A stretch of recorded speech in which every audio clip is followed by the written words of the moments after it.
As been said, I trained as a general surgeon. My wife and I were missionaries in Africa with the Africa Inland Mission in Kenya. We came to the UK in '89.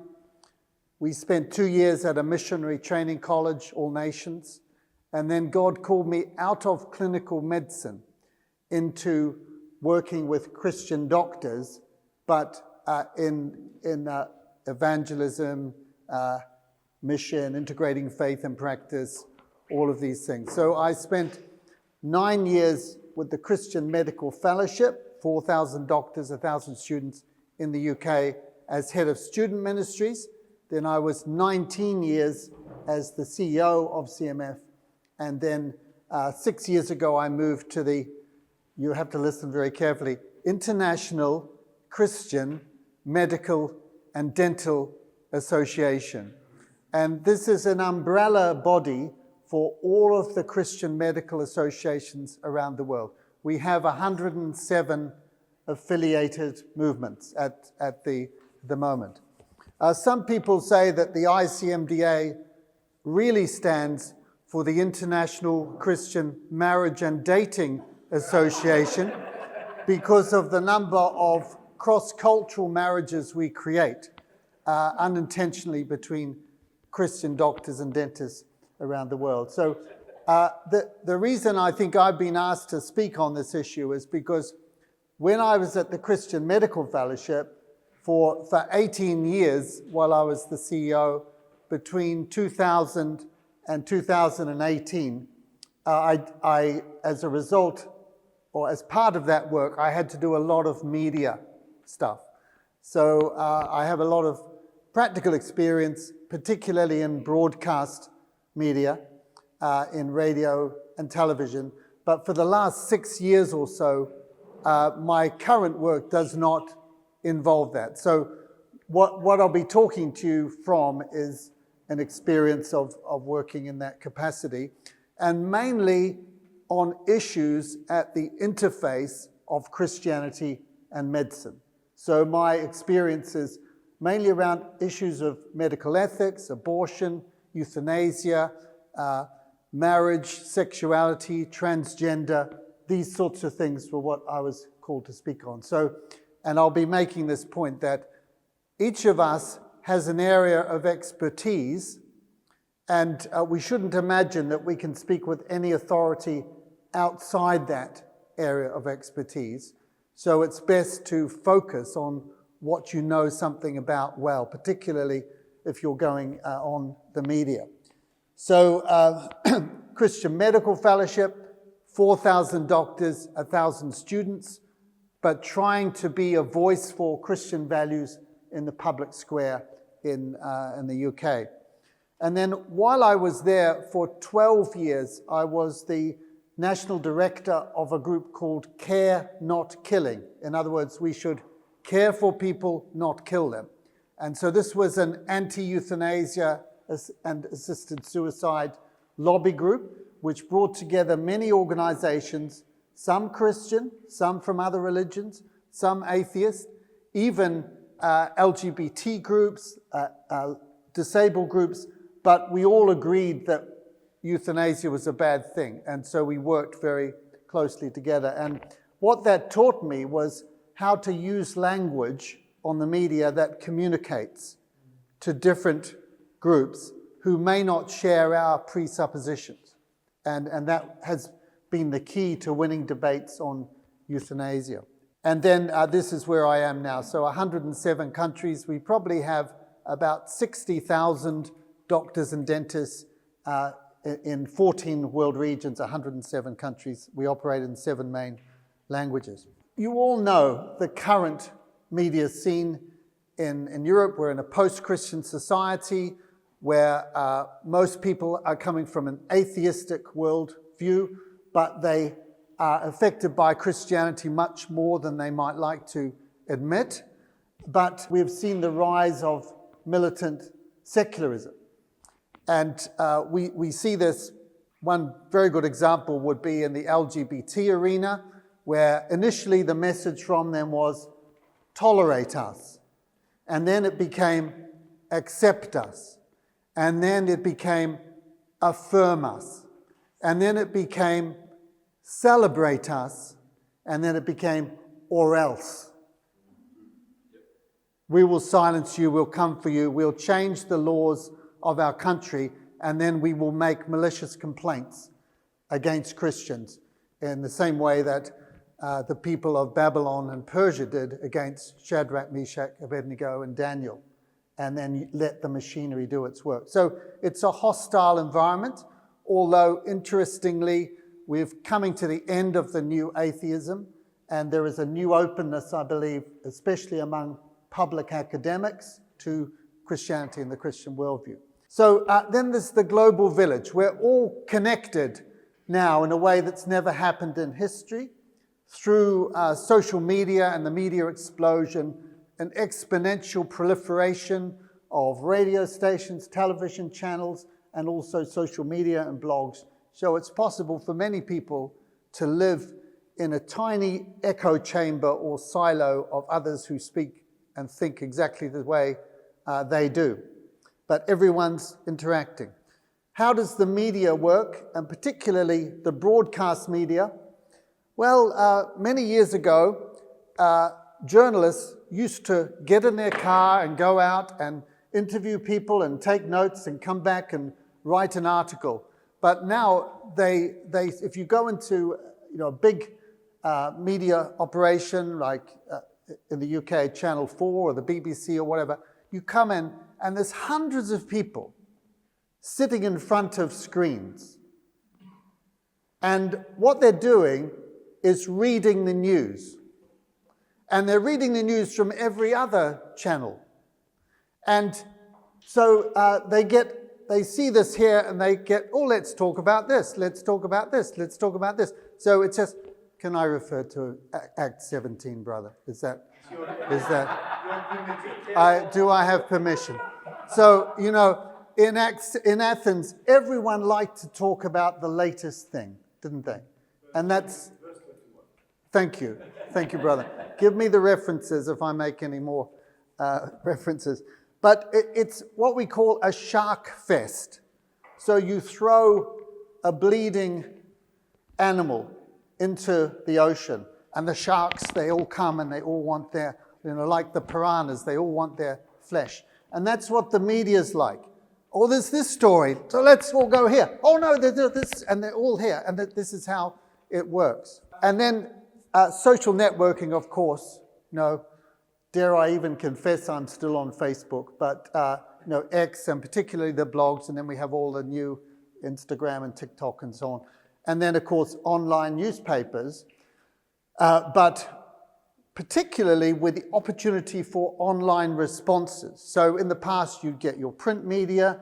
So you read an article in the newspaper, you write a letter, you post it in, you hope it might appear in a future edition. If it's a monthly or quarterly journal or annual, you have to wait for a long, long time. But now you have immediacy. So the article goes up on the website. There's rapid responses.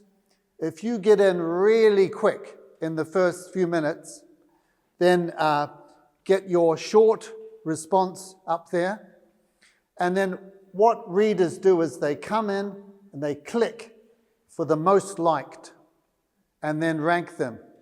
And if you get a good comment in quickly and lots of reaction, then people will read. And many people who go to online newspapers, they don't even read the article. They read the headline, and then they go straight to the comments, and they read the comments. So in fact, you can contribute and be involved in debate even though you're not an author, but particularly if you're quick. And so why get involved at all in the media? It's all owned by Satan, and it's staffed by emissaries of Satan, and they don't believe any of our worldview. And why waste your time? Why not just spend all your time in the church? Well, first of all, you get a wider audience. Now, in the UK, we have a system every Sunday morning where there is a Sunday program which debates issues around religion. Wonderful opportunity. But also they have a media news round where, so the BBC will say, right, what are the stories this week? Okay, there's a new bill on euthanasia, so that's a story. And so if you're prominent in that area and known to be a speaker, they'll come and invite you, not just to do one interview, but to sit in a radio station in front of your microphone for 2 hours, and every 5 minutes, a different radio station has been organized to ring you up. So you finish one interview, then you're into the next, then the next, then the next, and it's all on exactly the same subject, and they all have exactly the same introduction. So even if you're hopeless at the beginning, by the end of 2 hours, you're absolutely on the nail. And so you could sit there in a studio and do, 12, 15 interviews in 2 hours, and every single one, there are 100,000 people listening. And I've got up at 6 o'clock and gone to a studio from 7 till 9, and then I come along to church at 9:30 in the morning. And we have a big church by UK standards. It's about 300 adults in our church. And I've sat down and I've thought, even if I was preaching this morning, I'd be preaching to 300 Christians. But actually, even before the services started, I've spoken to over 1,000 non-Christians about an issue that they're very concerned about. So you get this wider audience. Of course, if you're on the World Service or CTN or BBC World Service, you might have several million people listening to you for a period. Secondly, it's an opportunity for dialogue. Can I quote Acts 17 again, brother? Okay. So we know the way the apostles did evangelism. They did not stand in a church behind a pulpit and give a monologue. They went into the streets where people were comfortable and they engaged in dialogue. And people are very interested in dialogue, in listening to it, because it's far more interesting to hear two people talking or perhaps even arguing than it is to hear one person. And so there is this opportunity for dialogue. If you're doing a media interview, you're always at least got the presenter. You might have a person who's taking the opposing view. It might be a panel, but it's much more interesting, so people listen. But also, it's important to give Christians confidence. And I never understood this until I started doing media myself and realized that people in your own church are listening and in your own organization. And then you may do something and you may think, well, that wasn't very good, but then you go to church and they say, I was just so encouraged to hear a Christian view put on this issue in the mass media. And it gives people confidence. In the same way, I think that, do you remember Paul in the beginning of Philippians, he said, when he was imprisoned, it gave Christians confidence. And the gospel was preached even more than it had been ever before. And I guess people were thinking, well, Paul, he's always getting into trouble. But they think, hang on, all that's happened to him is being put in prison. And now he's able to evangelize the jailer and so on and write letters and things. That's not too bad a thing. So maybe it's not too frightening for us to talk as well. So it gives Christians confidence when they see Christian leaders especially speaking in the public domain on the media. And so for those reasons, I think, and of course the key thing is it gets our message out to a wider audience. And we have to remember always who it is that upholds us. I, the Lord God, hold your right hand. Do not be afraid. And what our heritage is. One of my favorite verses in the Bible is Isaiah 54:17, which talks about the inheritance of the Lord to stand up against every thrust that comes against you. And to remember also that it is God who promises to give us the words. Now, of course, that does not mean that we don't have to prepare we do, and preparation is incredibly important. But we also can go with the confidence knowing that God will help us. And I've had that experience so often that I've been in a really tough interview or a debate, and I'm wondering, what am I going to say next to this? And then it's almost as though God has opened a channel into my brain, and he's putting the words, and I think, yeah, that's a good thing to say. I would never have thought of that. And God really does help us. And when we're prepared and we stand up, take the courage, even when we're afraid, and often we are afraid, he gives us the words. And so how did the apostles share the gospel? Well, they did it by seeing that the power base of the devil himself is lies and false ideas. And so when Paul talked about evangelism and apologetics, he talked about it in the context of taking thoughts captive, that the enemy is speaking his lies. How do we take the thoughts captive? We argue against those thoughts. We show why they're not true. We marshal evidence, and we're trying to convince our listeners. So, and of course, the word, can I refer to Acts 17 once again, brother? So, the word that comes through the book of Acts again and again is the Greek word dialegomai, which of course is where we get our British or our English word dialogue, a dia two log word, so it's a two-way flow of words.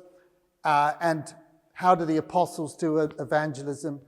They did it in three ways. They did it first in words people understood, the unknown God, or the way Paul changed his language in Acts 17 when they didn't understand some of the vocabulary he was using, and he unpacked it in words they understood. They did it in a place that people felt safe. We don't drag people into our churches. We go out and we cross boundaries to where they are. You talk to Muslims in the mosque or in the university. You talk to other people in the street. You talk to, as I was talking last night, to a Catholic. We had a 2-hour, very interesting discussion from Krakow Airport about, and after an hour we were right into Christian things in the safety of his own taxi, where I was simply a passenger. So we speak to them in places where they feel safe, not where we feel safe. And we do it in dialogue with the opportunity for discussion, because they can then ask us questions and we can ask them questions, and they can also we can also understand what their objections are to what we're saying, and so that we can address their objections. If it's just monologue, we do not know. And so when we come to the media, we've got different, and I'm going to concentrate on broadcast media mainly, and I'll touch on new media, but there is, of course, the press, which is no longer paper but digital. The Daily Mail is a right-wing newspaper in Britain, and after the New York Times, it is the most read newspaper in the whole world. And it's aimed at a very popular level, more working class people, but people go and they interact with this. Why do people read the Daily Mail? Because it's available free on the internet, and you can read it there. Radio, of course, not just the big stations, but everybody has their own stations now. Television, similarly, we have hundreds, if not thousands, of television channels that people can choose from. And then, of course, there's the new media. And we have to think with each media outlet we're using, none of them are neutral. And the broadcast media, there's a big joke in the BBC, British Broadcasting Company, is supposed to be neutral. We all know exactly what its political positioning is on every single issue. And when you go and debate there, you know exactly the line the presenters are going to take, because even neutral media is not neutral. And most media, of course, is shamelessly not neutral. It's positioned for a particular constituency.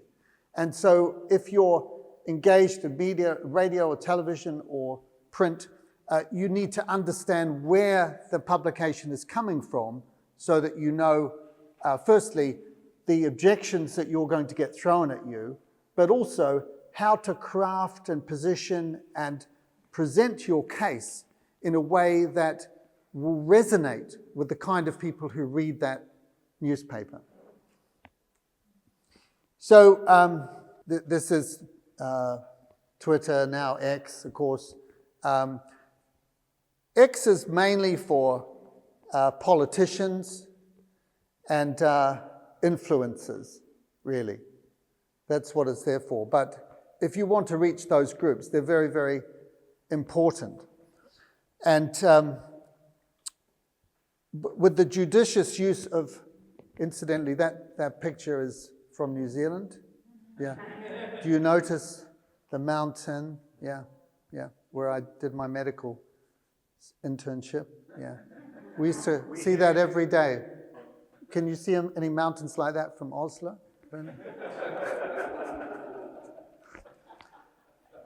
So, with the judicious use of hashtags, if you want to get atheists reading your blog, okay, firstly, I'll say a bit more about this. Use a really provocative title, first of all. I found one that works very well is, or when I did actually use for a blog, was I'm coming out as a homo skeptic. Hashtag LGBT, hashtag homosexuality, hashtag sex, and so on. Or another one I used was the slaughter of the Amorites. Was it justified? ? Hashtag evolution, hashtag atheism, hashtag Richard Dawkins, and so on. And then the whole aim is that you want to bring people into discussion. And so, and that second one, I managed to lure Richard Dawkins himself, who then broadcast this to his tens of thousands of followers. And so, a huge horde, a biblical-sized horde of atheists all descended, to argue about the slaughter of the Amorites. And of course, hopefully to read my blog and think and engage about these things. So social media can get you out there. Facebook is also one of the best ways of propagating things amongst the Christian constituency, if you can get it at top. So just some examples. So always, I don't do as much blogging now, and this is from a few years ago, but here's the kind of title: Why Christians May Eat Shellfish but May Not Have Sex Outside Marriage. Because the objection, you believe the Bible, do you? So why are you wearing different kinds of clothing? Why are you eating shellfish? You're very selective. You just take some commands but not others. Isn't that very inconsistent? The arguments. So go right for it. This one, defending the indefensible, ? 20 reasons to think twice about aborting a baby with anencephaly. That's a very serious form of spinal disorder where there's no brain. The babies generally die within a few days or weeks of being born. It's a no-brainer for most people to abort them. And so if you put something, defending the indefensible, 20 reasons to think twice about aborting a baby with anencephaly. So that's what I put up there. Now, what do you think might happen?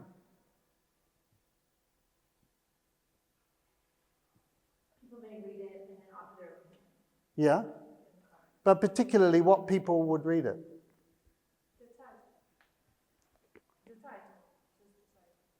To what people will read. What kind of people are going to read an article like that? The ones who are against what you're defending people with. But also the ones who are for it. Yes. Yeah. Sure. And what was interesting is that this attracted lots of women with disabled children who then told their stories.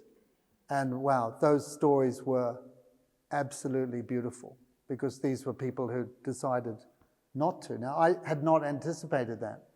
But the other thing was that a radio presenter in Northern Ireland, at the time they were debating euthanasia, abortion, he read this blog and then he rang me up and said, will you come and talk on my program?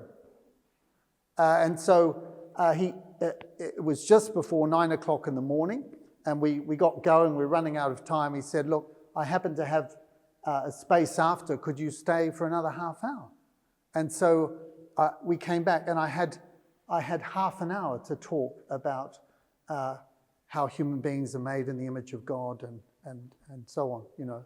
Now, I'd never had the opportunity, if I hadn't put my head above the parapet and said, you know, provocative title.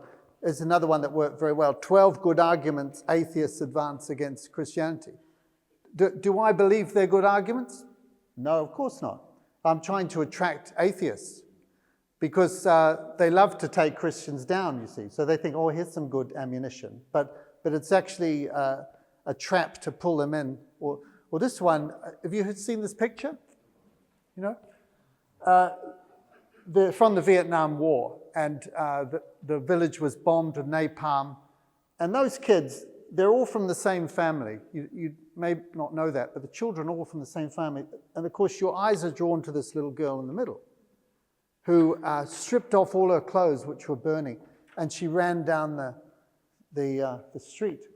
And the American photographer who took that photo, which became an iconic photo, after he'd taken it, he put away his camera, and he picked her up, and he carried her to a hospital. And she was found there by her mother a few hours later. Her mother thought she was dead.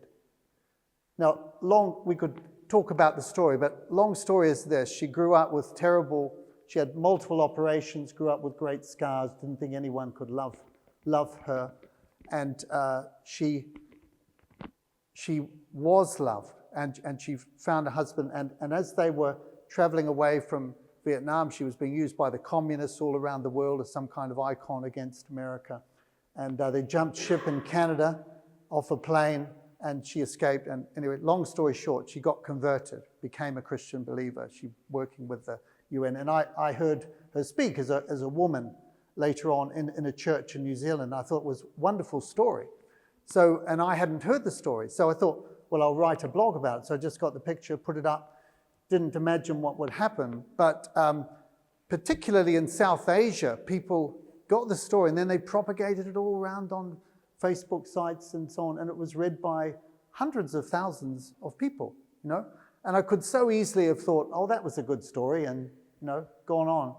But the fact I wrote it down meant it was picked up and used. So, you know, think of things. So these are just, don't imagine every blog post I've ever written has had hundreds of thousands of views, but a few of them will, and it won't be the ones that you necessarily expect, but you can use these. So social media, Facebook is particularly good for that.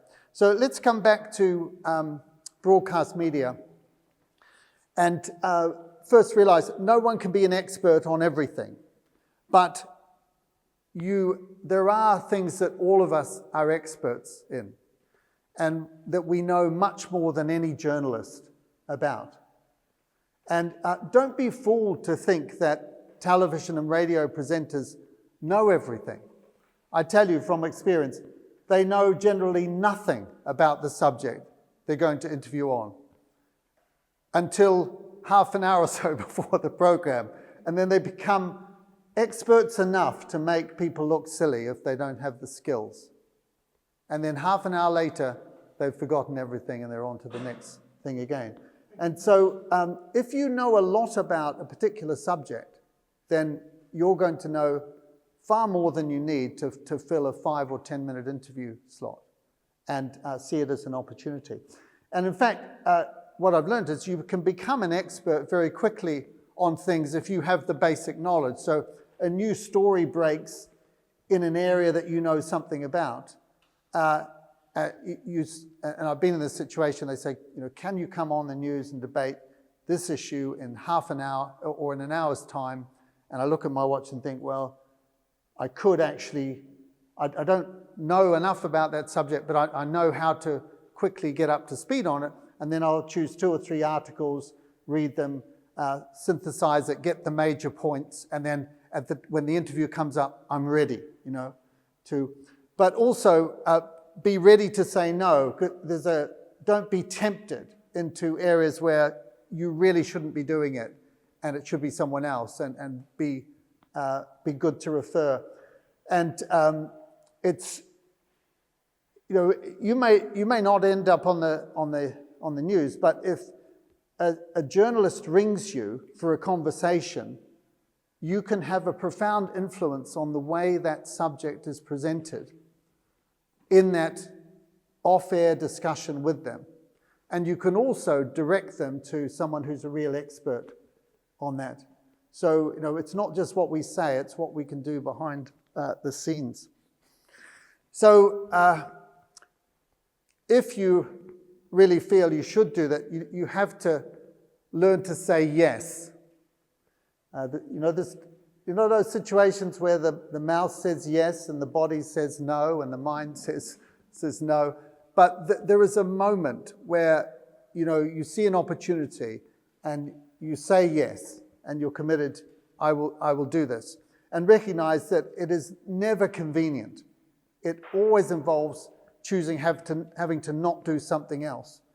But then don't go in passively. Try and negotiate the conditions that you're doing and leave enough time to prepare.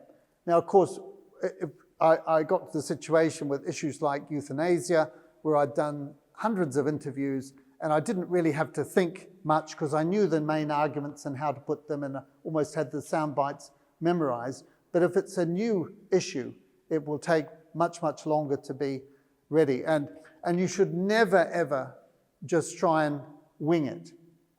You know what I mean? It means go in with no preparation and just imagine you can do it. No. The thing is that what appears to be spontaneous brilliance is always the result of hours and hours of study and thinking and rehearsal to get the refined sound bites that are going to communicate in that situation. I have one of my as involved in leadership, I follow various people who produce podcasts and so on. And one particular guy I follow on leadership issues is very good, and every day he produces a 5-minute video on some aspect of leadership. And you watch him speaking to camera, and you think, this is all, how does this guy do this? It's so spontaneous. Well, the way he does it is that he has, first of all, 40 years of experience, but then he'll spend 4 hours the previous day preparing just for that 5 minutes, which is why it's always of such high quality. And so don't imagine that spontaneous brilliance just happens. Of course, God gives us the words, but we should not be presumptuous in that regard. And then if you're on broadcast media, find out what kind of interview it is. So ask lots and lots of questions so that you're not surprised by anything when you come into the studio. So, one of my first questions is, hang on, is this radio or television? It's television, okay. Is it live broadcast or is it going to be recorded? And if it's recorded, is it sound bites or is it a long interview? Oh, it's just sound bites. We just want 15 seconds to run on the 6 o'clock news, that's all. Now, could you see already you're thinking, preparing in a very, very different way. If you go into live television in a 5-minute debate, when the camera's on you the whole time, you really need to know what your main points are and how to argue the issue. If you're going on the 6 o'clock news broadcast, and they want a 15-second soundbite giving one perspective, then you're going to stand in front of someone in a studio with a camera, an interviewer, and they will ask you a whole lot of questions, and they'll take a small soundbite out of one of those. So you decide beforehand, what would the 15 seconds I'd like to be on the news? And I've been in the situation where whatever they ask me, I just say, the same thing over and over again. That's all they've got, that's all they can use. But generally, it's all they want, So, oh, that's great, we'll run with that. And they're not necessarily against you at all. They're trying to produce good television. And so they want each side of the argument put eloquently and concisely. And I've been it's often in the situation where you're doing this one-to-one, they're looking for a soundbite, and they'll stop you and say, hang on, that was really good. That thing you said about this, could you just make that a little bit more concise, and let's run that again. And maybe they'll do it 2 or 3 times. Yeah, great, that's what we wanted. So is it hostile or friendly? Are they against you, or are they trying to take you down, or are they coming from a different perspective, or are they for you? Very important. I was told when I first started in media to start with friendly recorded radio, because that was the easiest. And it just so happened, with God's sense of humor, that the first media interview I ever did was hostile live television. And a dear Catholic Christian friend, she said, she was a Kiwi, this lady, she said, I love pushing people off the high diving board, and I knew, Peter, that you needed some help, and so I pushed you into live hostile television. But it was actually good to have started that way, because I thought, a lot of stuff's going to be easier than that. Is it a skilled or unskilled interviewer?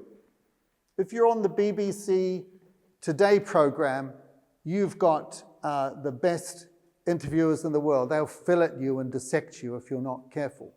But a lot of interviewers, we used to joke about Sky News in Britain, that may or may not be familiar to you. The Sky News interviewers are hopeless. They know nothing about the subject. They don't know how to ask difficult questions. And so when you're on with them, you can just keep talking and talking, and they probably won't cut you off as well. So whereas on the Today program, you get 20 seconds out, they're coming in with another question. Is it sound bites or an extended interview? I've talked about that. Is it face-to-face or to camera? So there's a big difference if you're sitting in a studio, in a television studio or a radio studio, and you've got the presenter right next to you, a couple of meters away. That's very different than if you're sitting in a studio alone, looking at a camera and hearing their questions in your ear. And you prepare in a different way. And almost always the best thing is, if you have the opportunity to go to the studio, you should say yes, rather than because in the studio you can signal to the interviewer and no one can see you behind the scenes. But also you've got much more control of the direction. If you're out there on the end of a camera and your opponent is in the studio, you're up against it. Is it a one-to-one? Is it a debate? If it's, in other words, will it be someone against me? If there is, who is it? And generally, if you're doing one subject a lot, you'll know, it's this, it's that liberal Jewish guy who speaks on euthanasia. I know what his arguments are. So you prepare in a different way for that. Or no, I'm up against the chief executive of Dignity in Dying, that the top pro-euthanasia organization in the US, or she's very good. I really need to be on my toes and prepare in this way. Or is it maybe a panel where there are several people, or a studio, or a phone-in, all different. In the same way, if it's print media, you have to think about, what kind of article or piece is this? And I think some people imagine that all that happens in newspapers is that people write articles, but there's lots of different kinds of articles. So a great way to start is with the letters column, but particularly with the rapid responses online. If you can craft just a couple of sentences to make people think, put it up early on. Or you might balance in quotes. They're looking for, they want 300 words on this, and they've got someone else who's going to write from the opposite point of view to publish it, or head-to-head. So that's more like a head-to-head. Balancing quote is where, it's one sentence, and you're up against one sentence, but because they'll tell the story and then quote both sides of the argument. And what I've learned with this is, if you're doing a balancing quote, and the journalist rings you up and says, look, have you heard about the story? Yes, we'd like a quote from you on it. And what I learned very early on is, you never say, you can say this, or whatever. You say, can you ring me back in 10 minutes? And then you've got the time to think, how am I going to craft this in a way that's going to be most effective? And then take the time to do it so that they come back. Because if you get the words wrong in a printed article, you'll never get over it. Or it might be a headline news story. An op-ed piece is where you have an opportunity to write on some subject. Always ask them, what's the word count, what's the deadline? Those are the two most important questions. Or it could be a regular column in a newspaper. The Times newspaper in Britain has a column called Thunderer, where they're trying to get people with strong opinions on something to write, a passionate piece. And you write for that in a very difficult way. Decide what your key messages are. You'll never have time in a television or radio interview to say more than 2 or 3 things. And so it's not like an essay where you're writing your introduction and then you advance your argument and then you come with your conclusion. You come with your conclusion first. And if you've got 3 arguments, you put the strongest one first, then the second, then the third. And it might be just a sentence with some supporting points, because you're going to be up against it in terms of time. And reduce them to memorable sound bites. Euthanasia. It's far better to kill the pain than to kill the patient. You can always kill the pain without killing the patient. There's no one more vulnerable, more innocent, and killed in greater numbers than the baby in the womb. So, or use not a well-known term like unborn child, but I always talked about the preborn baby. And the first time I used that was on Radio 5 in New Zealand, in the UK, one of the major media outlets. And I said, what we have to appreciate here is the humanity of the preborn baby. And the interviewer, who was really quite hostile to our point of view, had never heard that before. And he said, the humanity of the preborn baby. That's very interesting. And he turned around to the person from abortion rights and said, the humanity of the preborn baby. What do you think about that? You see? So to surprise people with things they might not have thought of, and then deliver the sound bites, the memorable things at the first opportunity, and then frame your argument around them as well. Get your messages out early, regardless of what they ask you. Well, we all know how politicians do media, don't they? They never answer the question, and how frustrating that can be. But actually, Jesus never answered questions, did he? He virtually never gave a straight answer to any question he was asked. Why? Because the questions he was asked came laden with certain presuppositions that if he answered them in a way that it was intended, he would be weakening his argument, And this is one thing. When I was a surgeon, we had to go along and give testimony in court cases. A patient dies, or I remember a murder case, we had to go along. And those barristers, the lawyers, are very, very skillful. And they'll ask you questions in a way that will lead you down a path that will help their agenda, and you may feel used and manipulated. And when you're doing legal cases, you learn a few things so one response I've learned is to say, Your Honour. You turn to the judge and you say, Your Honour, if I answered that question in the way that it's been framed and put to me, I would be misleading the jury. Would you like me to mislead the jury? Because there's only one answer to that. But you're saying, look, I'm not going to answer, even contemplate asking that question. But the first question you get will never be the one you want. That's the point. And so you have to answer it in a way that moves the agenda onto what you want to talk about, but without looking like a politician who's avoiding the question. You don't want to be asked the same question again and again and again, made to look silly. So you've got to respond, in a way that makes sense. I was on a panel discussion on transgender.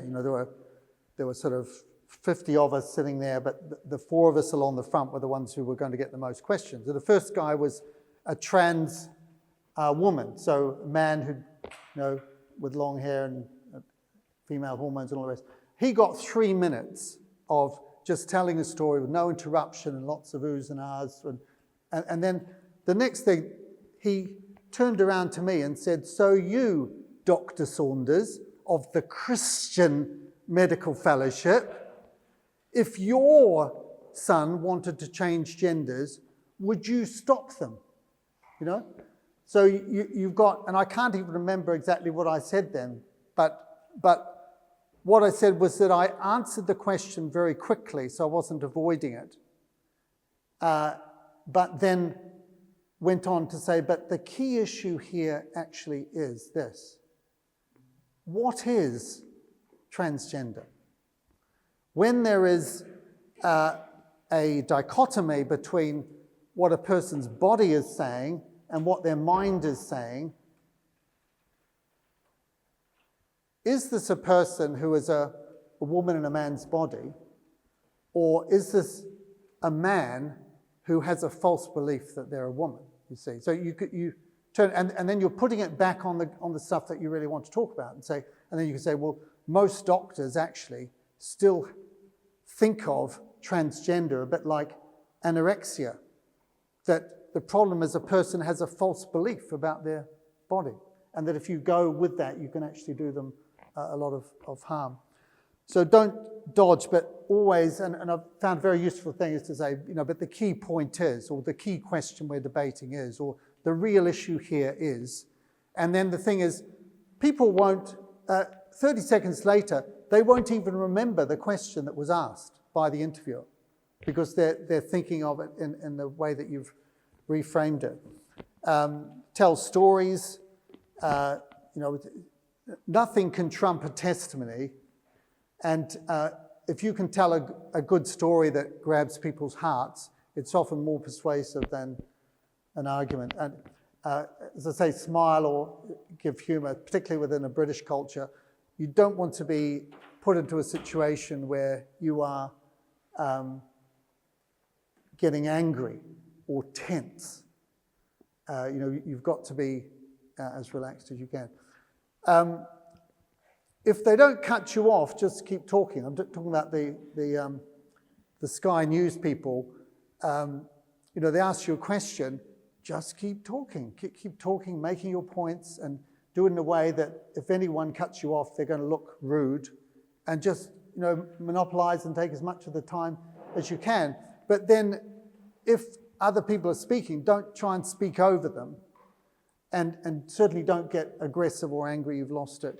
But just keep making your points until they ask you another question, and believe that God's in control. And this last thing here, remember, the people you're trying to persuade are not those who are against you in the interview. You might be up against someone who's committed their whole life to the opposite point of view that you have. You're never going to persuade them or change them. The people you're talking to are those who are listening. And there might be hundreds or thousands or hundreds of thousands or millions of people who are listening. This is a thing I learned doing Muslim evangelism back in the 90s. We used to go up to Hyde Park Speaker's Corner, and you'd stand on a ladder there, and you could start, engaging, and you get a crowd of Muslims around you. And or you'd be on the ground, and you'd be talking to a Muslim who's standing on a ladder. And you've got to say to yourself, I'm never going to change the mind of this person. But it's those who are standing around listening, those are the ones I'm trying to influence.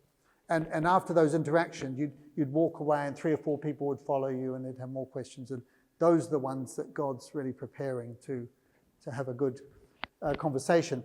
Having said that, get to know your opponents and always be gracious and friendly with them. And so, I would...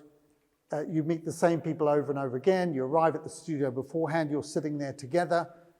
Chat with them, ask about their families and what they're doing, and have a good... And, when you go on the media, of course, it's all going to be argument and stuff. But then immediately afterwards, you're often sort of laughing or debating together. And I've used that as opportunities to... There was one chap, I said, well, why don't we have a meal together? We spent 3 hours in a restaurant, and we started off... And I heard his whole story about why he was pro-euthanasia and stories with family and so on, being in bad experiences. But then we spent the last 1.5 of those 3 hours talking about the gospel and about Christ. And it was a real opportunity because we had a relationship that we'd built up. So never be nasty or unpleasant with people. Try and be gracious and build friendships with them. And then look for opportunities to deflect hostile questions. It's the cricket analogy. Or the baseball analogy, if someone's throwing balls at you at a huge speed, then you're never going to be able to hit them back, but you can deflect them in other areas and do it that way. So try and take control of the interview and move in the direction you want to go. And I was once up against, there's a professor of psychiatry, and it was on abortion and some new guidance that had come out. And he was an academic and very esteemed, and I was just, the pro-life voice who'd been brought along to humiliate. And I remember quite early on in the interview, I made the statement, I said 99% of abortions in this country are carried out on grounds of mental health. But there is no medical evidence to show that abortion protects the mental health of the mother. 99%. And so every day in this country, 500 doctors are signing a form affirming something for which there's no medical evidence. Now, the interviewer was, one of the top Today program people. He was not on my side at all. But he said, 99%. I said, yes, 99%. 99%, he said, mental health. He said, 99%. He said it the third time, 99%. I said, yes, 99%. And he turned around to the psychiatrist and said, 99%. And this guy, he said, it's 95%.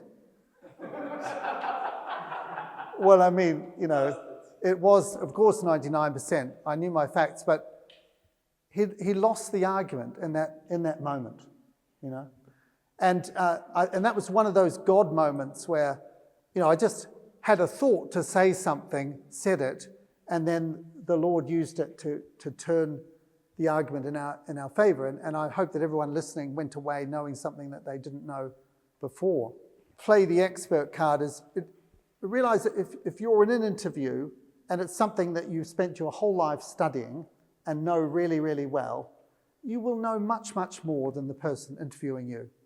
What they have over you is that they have the skills of being a good debater and knowing how to run questions. There are moments when you can just get into detailed facts, which reciting just demonstrate that you really know, and they're very quickly out of their ground. And of course, interviewers know that with Christians, the last thing they want to do is to get you talking about the gospel, or the New Testament or Jesus Christ or whatever. So, they're trying to keep you away from that as much as they possibly can, because they know that this is your bread and butter. And personal challenges, anxiety, fear, of course, we heard this morning about Barak, didn't we? And how he was afraid to do it alone. And we all have fears. Paul had fears. He talks about fears within in Corinthians. And we will be anxious. And when I first started out in media, one first interviews I did was filming sound bites on the subject of contraception for the 6 o'clock news. And I'd decided, well, these are the 4 points I want to make, and this is how I'm going to word them, and so on. And I'd written them down on a piece of paper, and I was thinking about how to recite this. And I put it in my bag, and I'm on the taxi on the way to the studio. And I thought, now, what was that I was going to say again? And I'll just check this again. So I'm opening up my bag. Now, my bag had a combination lock on it. And I could not remember. I was so anxious, I could not remember the numbers of this combination. I was so anxious. And so I actually broke the bag open and had to break the lock to get it out. I was so anxious. And by God's grace, I managed to do the interview. The thing is, we do get afraid. But actually, the more you do, the less afraid you become. And because you learn what the real dangers and risks are, and they're not nearly as formidable as you would imagine. Pride is an issue, like to be on the news and so on. I think the best way of dealing with pride is to realize that you never, ever nail it completely. And so every interview you come out of, you think, if only I'd said this, or I could have been clearer on that, or whatever. So if you have a high standard of always wanting to improve and never believing you've arrived there, then I think it's helpful for that. Reticence, well, we just have to step up. Clarity, it comes with time that we learn the way of framing arguments quickly and concisely. And then time is another issue. And this is not for everyone. For me, I had no intention. I wanted to avoid media. The problem was I was put in a position where I couldn't, because I was the CEO of an organization that was known to have a position. And so I just had to do it and realized that if you want to do it, it does involve the investment of time. And so you need to put that time into it.